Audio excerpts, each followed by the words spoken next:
This is Wood with Guy Chipman Construction, coming to you today from Corpus Christi, Texas, the home of the battleship Lexington, as you can see close by, and beautiful Nueces Bay here, and Corpus Christi Bay. The new harbor bridge is being built close by. As you can see, they're getting ready to span the gorge sometime soon. Anyway, I'm here to talk to you a little bit about what it's like and what you should know about owning coastal property. There are some unique challenges involved with owning a piece of property that's on the coast because of the extreme conditions that are involved with property in a coastal region. There's high winds, blowing rain, and all kind of other problems associated with it. And we've been down here for the last couple of weeks working on this project where we had, a complaint of really musty smelling, moldy condo. And so we have taken it apart piece by piece and investigated all of the sources of the leaks that were present in this condo. Some of them were caused by the elements, hurricanes that blew through here. Hurricane Harvey came through. Again, Hurricane Hannah came through, and we were here and took some good videos when that was going on. But there are other problems that in these coastal properties that may not be nature related. I'm here with Bentley today, he's keeping an eye on things. But anyway, so some of the things we see here from Hannah was see if I got enough light. You can see there's some discoloration up there. And so what caused that? There was mold all over this wall here, above the door and all the way across this wall and in this wall cavity. And the problem with that was on the balcony above us, there was a lack of base flashing. And that base flashing is a piece of metal that goes up the wall and then down into the balcony, and it prevents water, blowing rain from leaking into the wall cavity below it.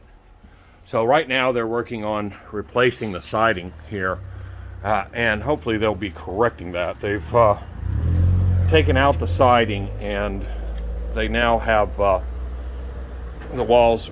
It was gypsum sheathing, which was very moldy, and that was removed, and now they put the zip wall system here with some flashing tape. But they still have an issue here with the transition between the wall and the balcony. You can see there's a big crack here, and anytime you get a blowing rain, it's going to run down this wall and into that crack and then fill that up and not go outside like it should. So that's a real big problem what we still have going on up above us.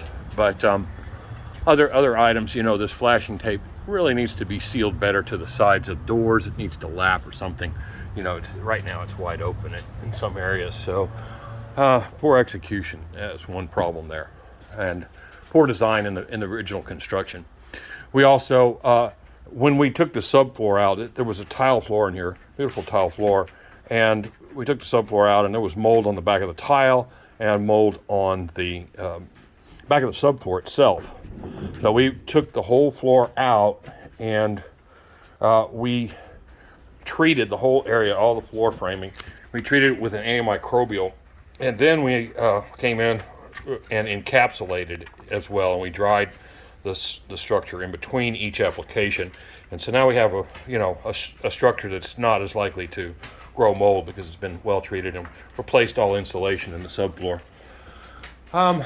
So also we noticed in this condo, after Hannah, we were here and we did moisture tests, and we got high moisture levels along this edge up here.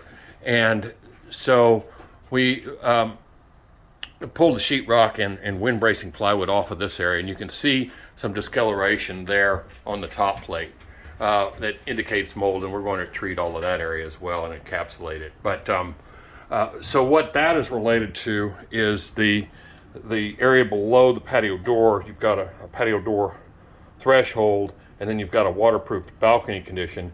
And if you don't maintain that caulking between the threshold and the balcony, or have flashing there going up underneath the patio door, you definitely can have a leak that can trickle down into the units below you. We're on the bottom unit, so we get all the trickle down here. Also, when we opened up this wall here, it had a lot of mold. You can see the water damage. Most of the mold has been treated, but we have another application to do here.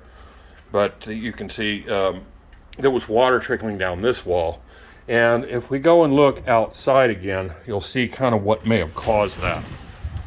Okay, this building, the way it was built, it has 3 stories. And in between each story, there's this little horizontal projecting band. And it has some flashing on the top of it right there. But the flashing's a little rusted. Maybe it's not properly caulked.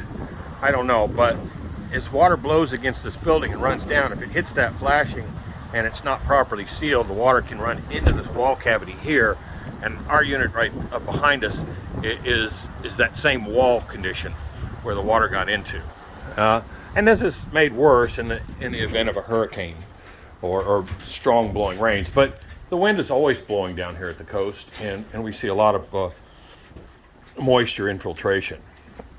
One of the other problems that we found on this condo is it had excessively bad mold over the bathroom. And the problem in the bathroom was not really related to a hurricane. It was man-made. And this is another subject I like to talk about, which is using licensed contractors. You see, the people that did the work on the condo above us probably did not use a licensed plumber, because there was some work done here that no self-respecting plumber would do. You see, here they put in a shower above. Before there was a tub with a drain on this end, and they replaced the tub with the drain on that end with a shower, and you can see the shower drain, and it's on this end. But that's just part of the problem. Here, let me get my ladder set up, and I'll show you a little bit more. A little uneven floor here, so. Okay, so you can see here is the drain, and it's coming down from the floor above, and they've replaced the plywood subfloor and stuff. And so then they've come down, and you know, plumbing PVC is white. Electrical PVC is gray. So we're coming down and we go from white to gray to white to gray. And then, well, the plumber, he was trying to get some fall into this line, so he took a big old chunk out of the floor joist there. And as he took a bigger chunk out of the floor joist over here. And not only that, he's using that gray PVC. It's got some spray foam on it right now. But there's a coupling that I don't think is designed for drain usage. And then as we come around, follow the pipe is actually going uphill. It's got negative fall. So this end of the pipe is holding water because water won't flow uphill. It's got to flow downhill. So here, let's take a little closer look. Now you can see right above that light that the framing is wet, And so we'd been trying to figure out what was leaking in here. We would lay in bed and hear this drip, drip, drip. And we reported it to the office several times and nothing got done. But anyway, so if you follow this pipe around here, you can see there's the original CPVC plumbing. And here's this drain pipe, and it comes around here. And then it's connected at a kind of a backwards angle. It's leaning to the right, It should be leaning down to the left. But to this ABS pipe here. And I don't think they used the right glue because, as you can see by that drip collecting on the bottom of it, it's leaking. And it's leaking down onto our framing and rotting our framing and dropping moisture into this air conditioning cavity and causing a lot of problems because that created mold, which grew on the structure, and now we're having to remove all of our spray foam and treat these areas for mold. And this area has already been treated once. We're going to do a second treatment, and then we're going to encapsulate it. And this wood was almost black, and you can see the color of the wood up there. It's going to have to be all scraped off and treated as well. because we don't want to leave any mold in this area. So, you know, the rule or the lesson here is a licensed plumber probably is not going to come in and over notch your floor joist, making damage to the structure he's putting his shower on. And he's probably not going to use electrical conduit for plumbing pipes. And he's probably going to have positive fall so that the water drains downhill, not up. And he's probably going to use the right kind of pipe to connect to ABS when he's converting from PVC to ABS, because ABS is a different type of pipe and takes a special connection to connect the two. So that's one of the problems that we found here. Also, some of the problems were related to the original construction. Originally, this was the kitchen area here, and there was a fur down there, and there was ductwork coming through that hole right there. And the ductwork, it was insulated until about the last 6 inches, and then it had this uninsulated metal box that came through the wall right up here. Well, what do you think when you're in a coastal condition and you have a tin can at the coast and it's got a cold beer in it, it's gonna sweat. Well, it's the same thing with this piece of metal here, this metal duct box that connected to the AC register. It was constantly sweating. And that condensation also created mold. And so we've already treated this area, and you can see it's getting better, but we're going to go ahead and replace some of this wood that's damaged here and moldy, because it's just more than, and we've got to use an insulated air conditioning duct, so it's going to have a bigger hole to fit through there. But that's another one of the problems here that we encountered. I guess 5th or 6th problem that we encountered here was this is the Freon line. The air conditioning unit sat right up here, and it was bolted into this framework in those blocks right there. You can see where the holes were that held it up. And so this is the Freon line that takes the Freon up to the condenser unit on the roof. And the Freon line, we insulated it where we could get to it, but it went into this plumbing chase here. And you can see that the insulation around it is kind of old. And I replaced the insulation here where I could get to it, but as it goes up, I really can't get access to that part of the pipe. And that uninsulated or deteriorated insulation was not capable of preventing condensation, and we had moisture dripping down this enclosed plumbing chase and causing moisture to hit the floor framing. And that moisture deteriorated the floor framing to the point where it broke, and there was a big dip in the floor right here.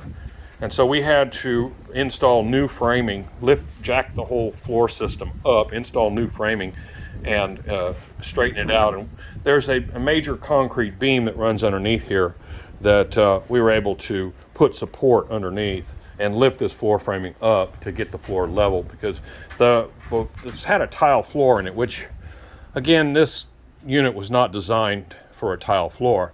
And the problem with it is all that tile weighs more, and it had caused deflection of the floor like this. And so when we took out all that tile, we've lightened up the structure, and we're going to put a lighter weight vinyl floor in here.